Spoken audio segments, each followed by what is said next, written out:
기적을 경험한 사람들의 이야기는 왠지 우리를 좀 주눅들게 하는 것이 있습니다.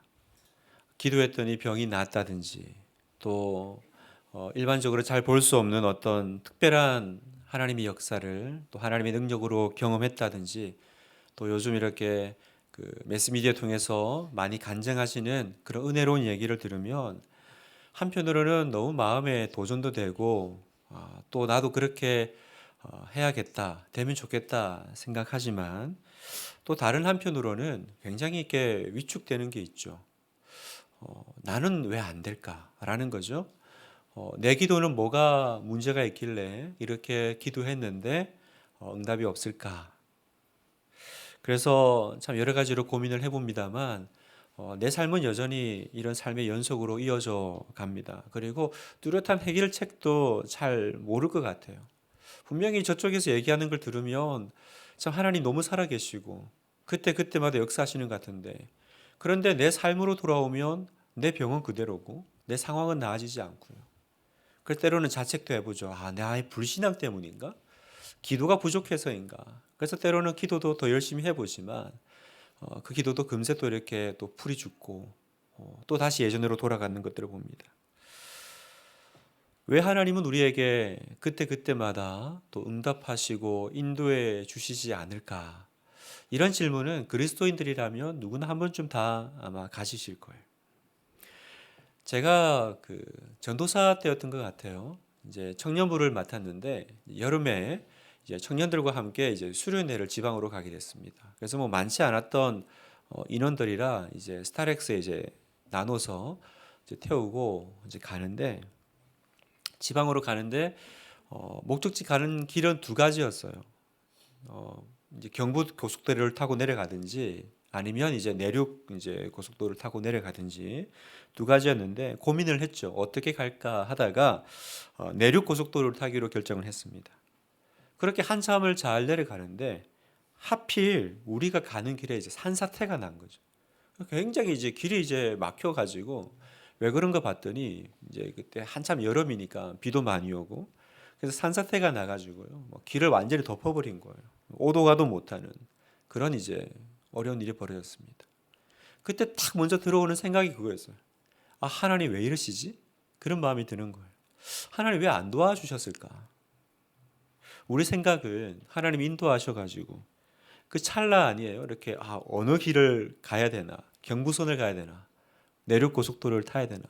그때 하나님이 우리 마음을 이렇게 딱 인도하셔서 사고가 없는 경부선을 타게 해주시고 제 이제 그림은 그런 거죠. 그래서 가는데 라디오로 우리 가려고 했던 내륙 고속도로 소식을 들으면서 하나님께 감사하면서 그 길로 가지 않고 사고를 피할 길로 인도하신 하나님 그렇게 찬송하면서 가게 됐으면 얼마나 좋았을까.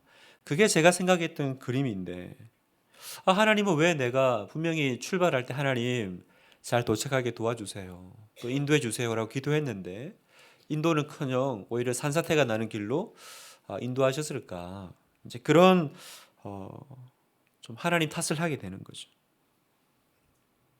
여러분에게는 그런 일들이 없으십니까? 신앙생활 하다 보면 그런 좀 하나님께 좀 무심하고 또 좀 이렇게 마음에 서운한 일들이 있죠. 특별히 누가 아프다든지 내가 아프다든지 아니면 가족 중에 누가 어떤 일이 있다든지 그래서 이를 위해서 또 오랫동안 기도를 해왔다든지 그런데 막상 기도는 하지만 뚜렷한 뭐 병의 호전이나 상황의 나아짐이 없다면 내 마음속에 이렇게 의심이 생기죠. 어떤 의심이 생겨요? 정말 하나님이 내 기도를 듣고 계신 게 맞나? 듣고 계신 게 맞나? 그리고 또 그런 의심을 하는 또 자신을 또 자책합니다. 내가 이런 의심을 하니까 문제가 해결이 안 되는 거야. 더 믿음을 가져야 돼. 오늘 우리에게 이런 고민이 있다면 이 고민을 가지고 우리가 읽은 이 본문 말씀을 함께 한번 살펴보면서 또 우리가 은혜 받고 또 기도하러 나가길 원하는데요. 오늘 배경 설명은 이렇습니다. 예수님께서 이제 산에서 이제 변화산이죠. 기도하시고 내려왔더니 밑에서 이제 굉장히 이제 소란스러운 일이 벌어진 거죠. 내용을 알아보니까 제자들하고 사람들하고 막 싸우고 있는 겁니다. 문제의 발단은 이거죠. 예수님이 안 계신 사이에 제자들에게 한 아버지가 자기 이제 아픈 아들을 데리고 와서 이제 치료해 달라고 부탁을 했는데 제자들이 그 아들을 못 고친 겁니다.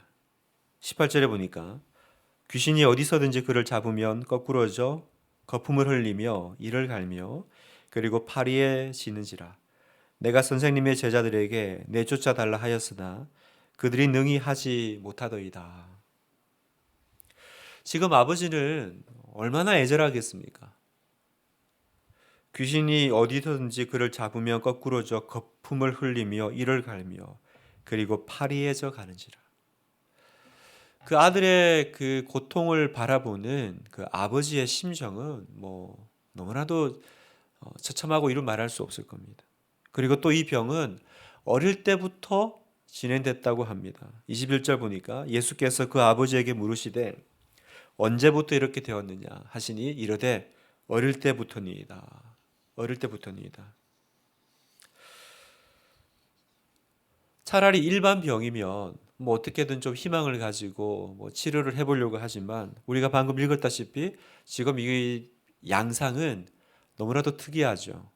귀신이 그를 거꾸러져 넘어뜨리게 한다. 그러니까 이 말은 뭐냐면 사람이 어떻게 할 수 없는 불가항력적인 문제가 발생했다라는 것입니다. 22절에 보니까 귀신이 그를 죽이려고 불과 물에 자주 던졌나이다. 그러니까 자기 의지도 없이 그냥 물불을 가리지 않고 뛰어드는 아이를 얼마나 씨름했겠습니까? 그리고 뭐 어릴 때부터 그랬는데 뭐 몇 살 때인지 나오진 않지만 아마 꽤 오랫동안 이 아버지는 그 자녀의 이 어려움을 고통을 지켜봐 왔을 것입니다.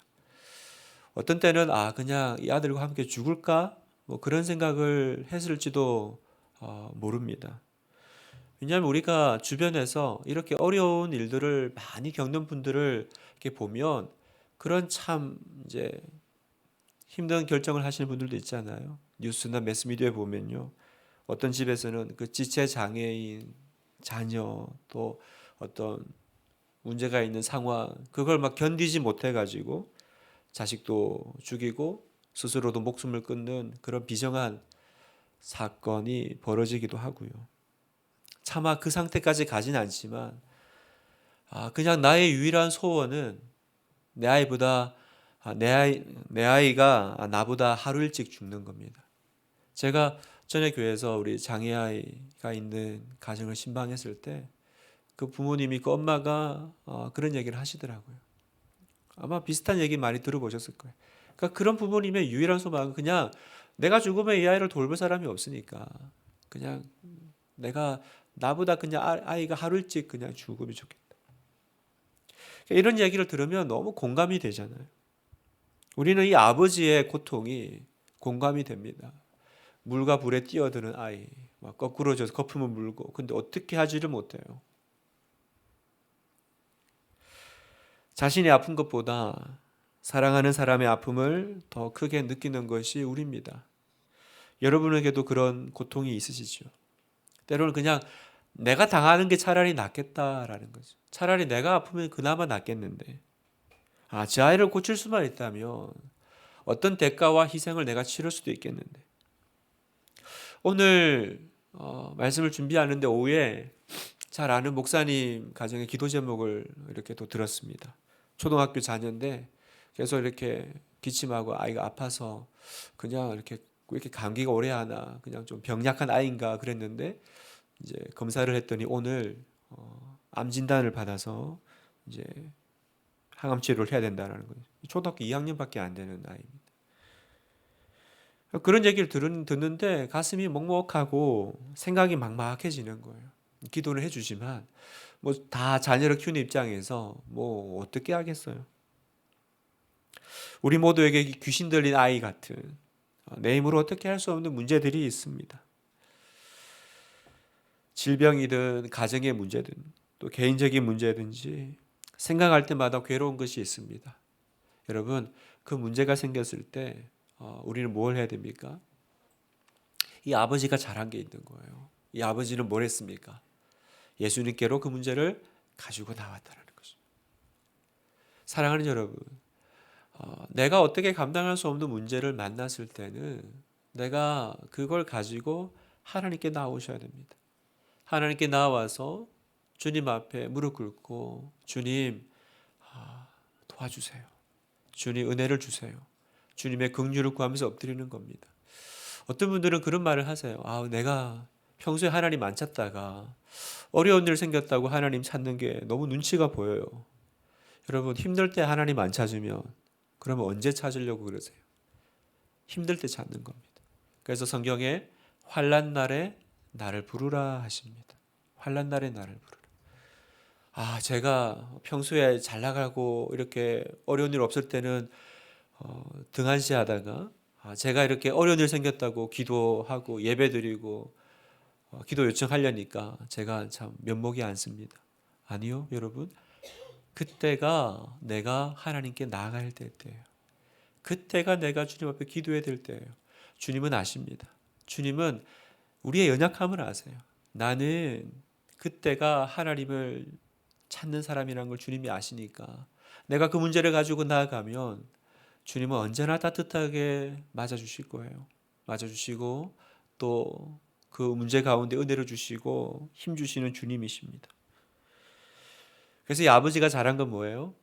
이 아이의 문제를 어떻게든 내 힘으로 해결하려고 사방팔방 뛰는 것이 아니라 예수님께로 가져온 거죠. 자, 그랬으면 주님은 환난 날에 나를 찾으라 그랬으니까 잘 왔다 내 아들아 그러면서 위로해 주시고 또 손 얹어서 기도해 주시고 그래야 되잖아요. 근데 이상한 일이 벌어졌어요. 예수님께서 화를 되게 내세요. 이 모든 상황을 보시면서 화를 내십니다. 여러분, 예수님은 어떤 분이십니까? 우리의 아픔과 고통을 공감하시고 또 위로하시는 분이죠. 그런데 그런 예수님이 화를 내십니다. 19절을 볼까요? 대답하여 이르시되 믿음이 없는 세대여 내가 얼마나 너희와 함께 있으며 얼마나 너희에게 참으리요 그를 내게로 데려오라 하시매. 믿음이 없는 세대여, 표현은 이렇게 좀 뭔가 정갈하게 느껴지지만 굉장히 지금 호통치시는 거예요, 여러분. 믿음이 없는 세대, 이 믿음이 없는 것들아 이거죠. 예수님께서 하신 이 한탄은 여기 서 있는 이 무리들과 또 그 병을 못 고치는 제자들 모두에게 한 말이기도 하지만 엄밀히 말하면 사실은 이 아버지와 그 함께 모여선 이 사람들을 향해서 화를 내신 겁니다. 제자들이야 그런 말을 들을 마음의 준비가 됐지만 이 아버지는요. 위로받아야 되지 않아요? 그런데 우리 주님께서 위로는 못 해주실 망정 믿음이 없는 사람들아 이렇게 화를 내시는 겁니다. 너무 이상하죠, 여러분? 여러분, 여기서 화를 내시는 주님이 아니라 그 마음에 애통하시고 고통받으시는 주님의 모습을 봐야 됩니다. 오죽했으면 예수님께서 그 분노를 그 애통함을 참지 못하시고 그런 표현을 하셨을까? 얼마나 참으리요? 얼마나 너희에게 참으리요? 여러분, 이런 말 들어보셨어요? 예수님한테 내가 언제까지 참아줘야 되니? 이 얘기잖아요. 참을 만큼 참았다 이런 표현 아니에요. 여러분, 도대체 무엇이 예수님을 이렇게 고통스럽게 만들었을까를 보셔야 돼요. 예수님 화내시네? 예수님이 위로하지 않고 이렇게 뭐라고 하신다 이게 아니라 뭐가 이 공감하시고 애통하시는 예수님을 이렇게 고통스럽게 만들었을까? 뭐가 예수님으로 하여금 좀 표현을 하자면 그런 건 없겠지만 인내의 한계를 느끼게 했을까? 우리 주님은 인내 한계가 없으시죠? 그러나 표현이 여러분 무엇이 예수님을 고통스럽게 만듭니까? 무엇이 예수님으로 하여금 한탄하게 만드세요? 바로 우리의 믿음의 부재입니다. 언제나 주님을 고통스럽게 만드는 것은 뭐냐면 주님을 신뢰하고 주님을 믿지 못하는 그 믿음 없음에 대해서. 여러분, 지금 예수님을 화나게 하는 건 이 어려운 상황이 아닙니다. 여러분. 이 벌어진 일 때문이 아니에요. 주님을 정말 마음 아프게 하는 건 이 믿음 없는 제자들, 그리고 이 믿음 없는 이 아버지와 이 무리들 때문입니다. 예수님이 아이를 이리로 데려오라 그러실 때 아버지가 뭐라 그래요? 무엇을 할 수 있거든 하여튼 도와주세요, 이런 말을 하죠. 22절, 귀신이 그를 죽이려고 불과 물에 자주 던졌나이다. 그러나 무엇을 하실 수 있거든 우리를 불쌍히 여기사 도와주옵소서. 무엇을 하실 수 있거든. 이 아버지는 예수님께 치료해달라고 왔으면서도 정작 그 마음속 한켠에는 뭐예요? 믿지 못하는 그 불신이 있는 거죠. 뭐라도 할 수 있거든 할 수 있는 것 좀 해주세요. 사랑하는 여러분, 우리의 마음에 내가 하나님께 나와서 기도하지만 우리의 기도 가운데도 무엇을 할 수 있거든이 없습니까? 무엇을 할 수 있거든. 하나님, 뭐라도 할 수 있거든. 한번 좀 해보세요. 여러분은 정말 주님이 전능하신 하나님인 줄 믿으시죠? 하나님 우리의 어떤 문제라도 다 해결할 수 있는 분인 줄 믿으시죠? 우리의 모든 병도 다 치료할 수 있는 분인 줄 우리는 믿습니다. 아멘이시죠? 우리는 모두 이 사실을 믿고 있는 듯해요. 제가 믿고 있습니다 하지 않고 믿고 있는 듯하다라고 표현한 이유는 그럼에도 불구하고 우리가 기도할 때는 이 아버지의 모습이 우리 안에 있어요. 혹시 안 되면 어떡하지? 혹시 잘못되면 어떡하지? 할 수 있거든 나를 도와주세요. 얼핏 보면 굉장히 겸손한 기도처럼 보여요. 그러나 사실은 빠져나갈 자리를 만들어 놓고 있는 거예요. 사실은 하나님을 온전히 믿고 있지 못하는 거예요. 예수님께서 이 아버지의 요청을 듣고 바로 말씀하시죠. 23절, 예수께서 이르시되 할 수 있거든이 무슨 말이냐? 믿는 자에게는 능히 하지 못할 일이 없느니라 하시니. 너는 지금 믿음이 있는 것처럼 얘기하지만 사실은 믿음이 없다고 책망하고 계셔요. 그러니까 주님을 지금 가슴 아프게 하는 거, 주님을 한탄스럽게 만드는 건 뭐예요? 내가 이렇게 오랫동안 너희와 함께 있지만 너는 여전히 나를 믿지 못하는구나. 나를 신뢰하지 못하는구나. 너는 나를 신뢰하니? 사랑하는 내 아들아, 너는 나를 신뢰하니?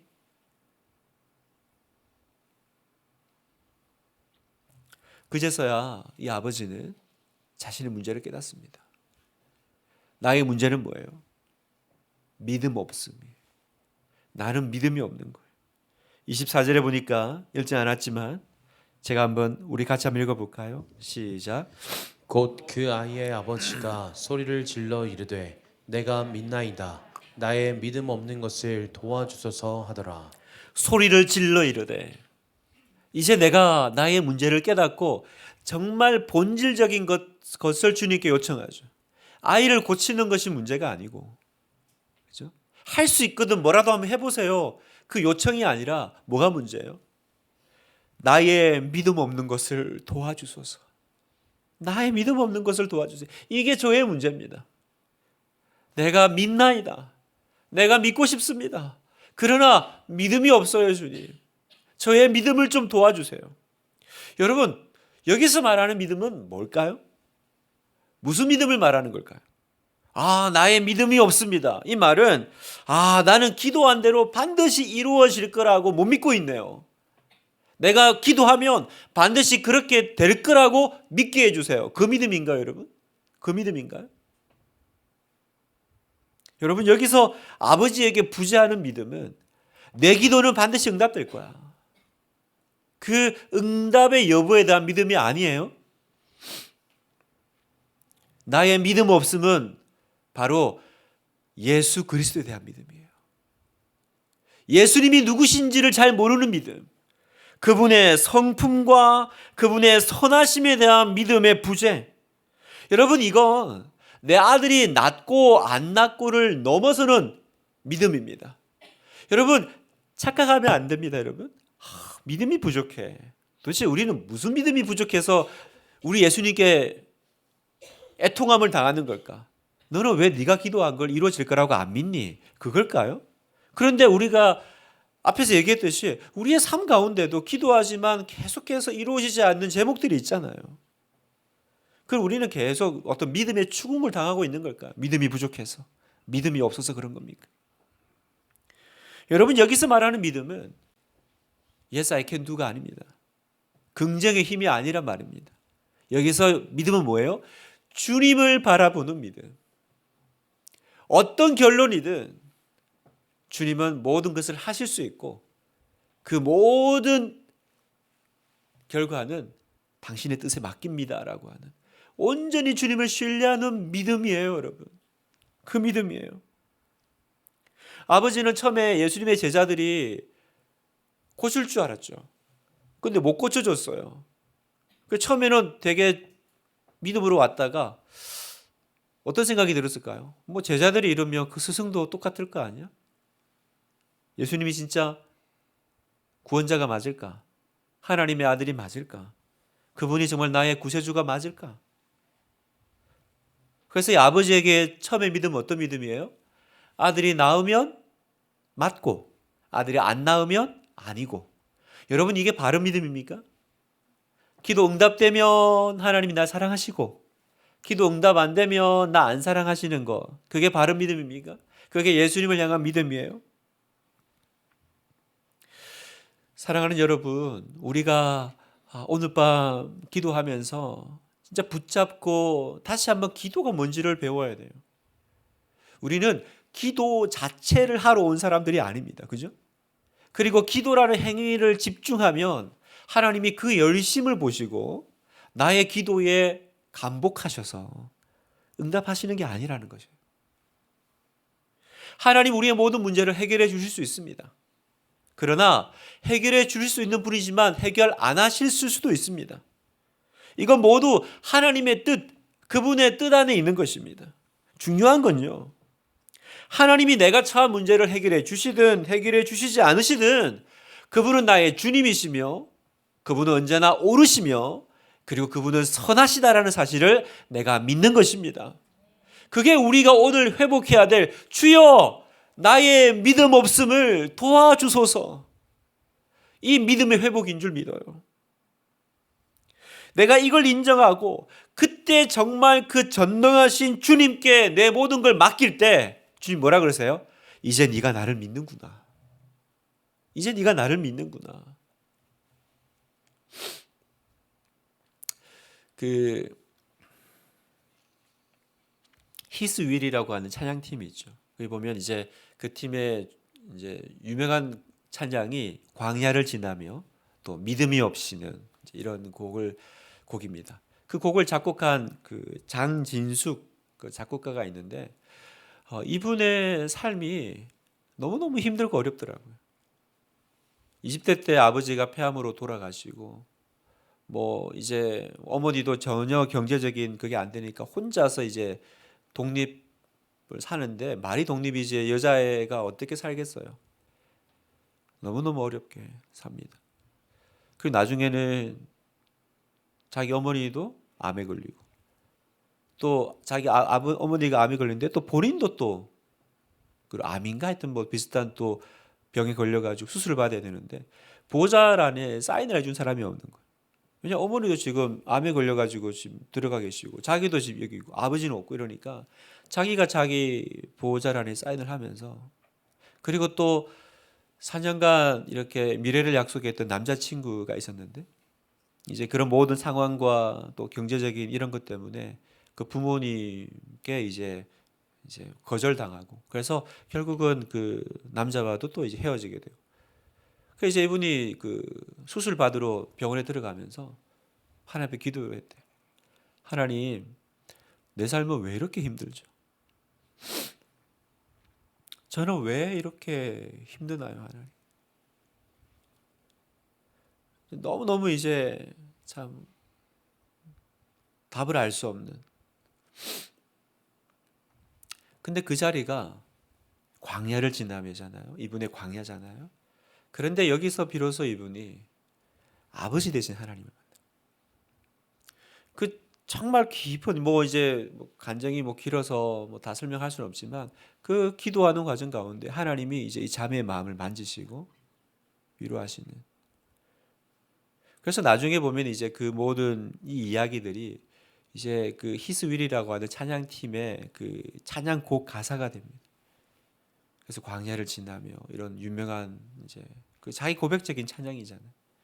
그 나중에 보면 또 재밌는 얘기 나오는데 가지고 이제 시로를 받고 이제 막 비몽사몽간에 있는데 갑자기 하나님께서 이제 이분이 경상도 분이시더라고요. 경상도 분이니까 하나님도 경상도 말로 물어보시더래요. 내가 니한테 뭐 줬고 이러더래요. 막 이렇게 비몽사몽간에. 근데 이분이 그거 기도했대요. 하나님, 저를 사랑해주는 남편과 저를 받아주는 시댁을 주세요. 가족을 주세요. 이렇게 기도를 했나 봐요. 그 막 비몽사몽간에. 그래서 하나님의 마음속에 수고했다. 내가 너한테 뭐 줬고 그런데 이제 그렇게 구했대. 근데 나중에 이제 이분이 이제 한 사람을 만나서 결혼을 하게 되는데 그 중고 매장에서 피아노를 사다가 이제 그 피아노 이제 팔러 온 남자가 이제 나중에 남편이 되더라고요. 이제 그 남편이 너무너무 귀한 남편인 거예요. 그리고 이제 결혼을 딱 했는데 그 집에 시집을 딱 가니까 그 시댁이 어디냐면 그 대장금 만든 PD 감독님이 시댁 아버지신데 그분이 그렇게 사랑이 많고 믿음이 죠. 뭐라 그러냐면 너는 딱 내가 기도하던 며느리다 그러시더라고요. 이렇게 키도 작고 가정도 이렇게 여의고 하나님께서 이렇게 위로해 주시는 거죠. 하나님 제 삶은 왜 이렇게 힘들죠?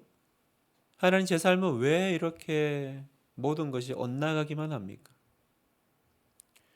그러나 그 과정 가운데 정말로 내려놓고 이제 내 삶을 주님께 맡깁니다. 내 힘으로 아둥바둥 살아왔던 것들을 내가 내려놓고 내가 정말로 주님께서 내 아버지 되심을 내가 신뢰하고 따라가겠습니다라고 했을 때 그때부터 그 하나님 아버지께서 그 삶을 인도해 주시더라는 거예요. 그래서 이걸 성경에 가장 잘 표현한 구절이 있어요. 바로 시편 131편인데요. 여러분 시편 131편은 굉장히 짧은 성경 구절입니다. 1절에서 3절까지 있어요. 같이 한번 읽어보겠습니다. 시작.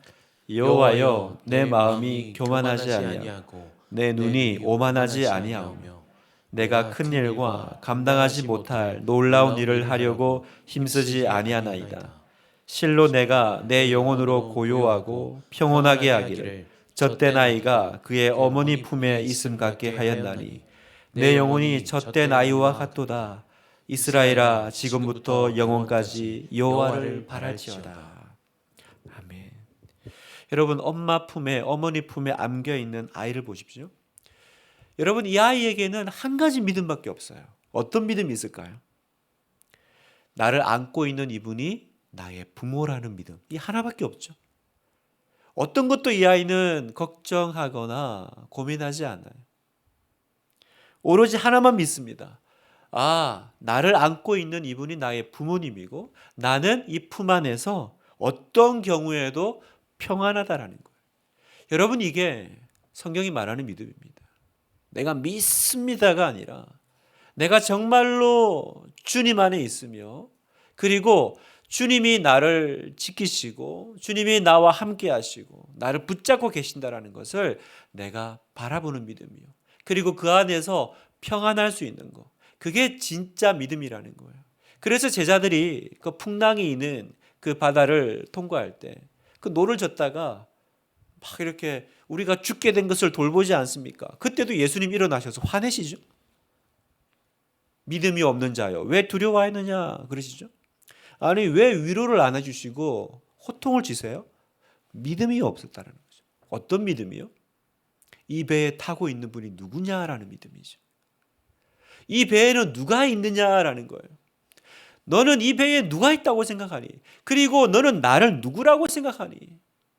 그 믿음이요. 그 믿음. 그 믿음이 우리를 평안하게 합니다. 그 믿음이 우리를 안식하게 해요. 오만에서 사역하시는 선교사님이요. 너무나도 선교 현장이 어렵고 답답한 현실 때문에 기도가 잘 안 되는 거예요. 계속 낙담이 되고 영적 침체가 오는 거예요. 그런데 하나님께서 어느 날 기도하는데 그 마음속에 그런 마음을 주시더래요. 너는 왜 결과에만 연연하느냐? 나의 성품에 주목해라. 너는 왜 결과에 연연하니? 너는 나를 바라봐. 나의 성품에 주목해. 그래서 그때부터 이 선교사님이 기도하면서 계속 상황이 아무리 힘들고 어려워도 이 상황을 보지 않고 뭘 봤냐? 주님이 어떤 분이신지만 생각했다라는 거예요. 나의 성품에 주목하라고 하셨으니까 어떤 분이신지 믿음으로 주님께만 계속 주목했대요. 상황이 어렵고 모든 일이 풀리지 않은 그런 현장 가운데서도요, 계속 그렇게 갔더니 놀랍게도 마음속에 기쁨과 평안과 찬양이 오고요, 영적으로 회복되는 역사가 일어나더라는 겁니다. 사랑하는 여러분, 하나님이 내 기도에 응답해 주지 않는 것처럼 느껴질 때가 있어요. 때로는 지연되는 것처럼 볼 때가 있어요. 그때 우리에게 필요한 건 믿음인데, 주님은 우리가 이 믿음 없는 걸 너무 안타까워하시고 고통당하시는데, 그 믿음은 뭡니까? 주님을 바라보는 믿음인 줄 믿습니다. 주님을 바라보십시오. 주님이 물으십니다. 너는 나의 성품에 주목하라. 너는 나의 선함에 주목하라는 거예요. 내가 너와 함께 있음에 주목하고 너는 나만 바라보라는 거예요. 말씀을 마무리하기를 원하는데, 여러분, 왜 많은 사람들이, 많은 성도들이 기도하지만 아무런 변화가 없습니까? 왜냐하면 그냥 열심히 기도만 해서 그렇습니다. 내가 기도하는 그 행위에 너무 집중해 있고요, 막상 주님과의 그 믿음의 교제가 전혀 이루어지지 않고 있는 거예요. 그냥 할 수 있거든, 뭐라도 좀 해보세요 주님. 우리는 오늘 이렇게 기도하고 있었던 거예요. 믿음 그러지만 그 믿음은 어떤 믿음이에요? 오늘 내가 기도한 대로 이루어질 줄 믿습니다 믿음이었죠. 그러니 여러분, 믿음이 생길 수가 있습니까? 나의 믿음 없음을 용서해 주소서. 그건 하나님, 내가 못 믿어서 그렇습니다. 이제 믿사오니 내 뜻 이루어 주소서. 그 뜻이 아닙니다, 여러분. 정말로 주님이 원하시는 건 주 예수 그리스도를 바라보는 믿음. 오늘 나와 함께 계시는 주님을 바라보는 믿음인 줄 믿어요. 오늘 주님이 나와 함께 계신다. 그 주님을 내가 진짜 믿을 때 풍랑 가운데서도 평안함이 있고 여전히 해결되지 않은 문제 속에 있지만 내 마음에는 주님이 주시는 기쁨과 안식이 있는 것입니다. 여러분 안에 오늘 이 믿음이 회복되고 이 기쁨이 회복되기를 주님의 이름으로 축복합니다. 그래서 내가 기도할 때 기도한 대로 응답이 되든지 안 되든지 너무 조바심 내지 마셔요. 간절히 기도해도 응답 안 될 수 있습니다. 그러나 내 삶은 전적으로 하나님의 손안에 있음을 우리는 이제 선포합니다. 오늘 주님이 찾으시는 믿음은 현실이 아니라 주님 바라보는 믿음이요, 주님 안에서 안식할 수 있는 믿음이요. 예수님께서 이 배에 계시니 내가 이 젖는 노를 내려놓고 내가 주님 옆에 가서 쉬어야겠다. 내 주님의 선하심을 나는 주목하리라. 그 선교사님처럼요. 우리가 읽었던 시편 131편에 제가 다시 한번 읽어드리겠습니다. 실로 내가 내 영혼으로 고요하고 평안하게 하기를 젖된 아이가 그의 어머니 품에 있음 같게 하였나니 내 영혼이 젖된 아이와 같도다. 오늘 밤 우리의 영혼의 영적인 상태가 이러기를 원해요. 오늘 밤 내 영혼이 젖된 아이와 같도다. 그 엄마 품에 안겨있는 아이와 같도다. 할렐루야. 주님을 찬양합니다. 주님, 저는 주님이 여기 나와 함께 계심을 믿습니다. 그 사실 하나만으로 너무 좋습니다. 주님이 나와 함께 계시는 것만으로 저는 충분합니다. 주님을 주님으로 부를 수 있고 하나님을 아버지라고 부를 수 있다는 것, 그것만으로 저는 모든 것을 다 가진 것인 줄 믿습니다. 그때 주님은 우리 가운데 역사하십니다. 그때 주님은 나의 알라딘 램프의 지니가 아니라 정말로 나의 아버지로서, 나의 주님으로서, 주님으로, 하나님으로 우리의 삶 가운데 역사하실 줄 믿습니다.